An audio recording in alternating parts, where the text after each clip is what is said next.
Hey folks, so welcome to part 6. So as you can see, I got the engine in, transmission, the axles, both sides, axles in, just need to put the brakes. Came across another problem. Someone tried to remove the CV axle, it was seized, so it dented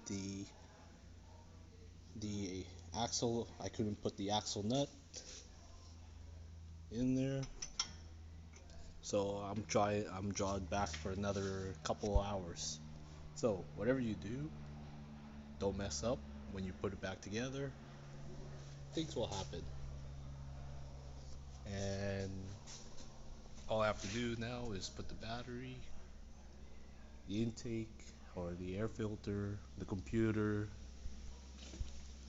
and the beauty cover on top of that.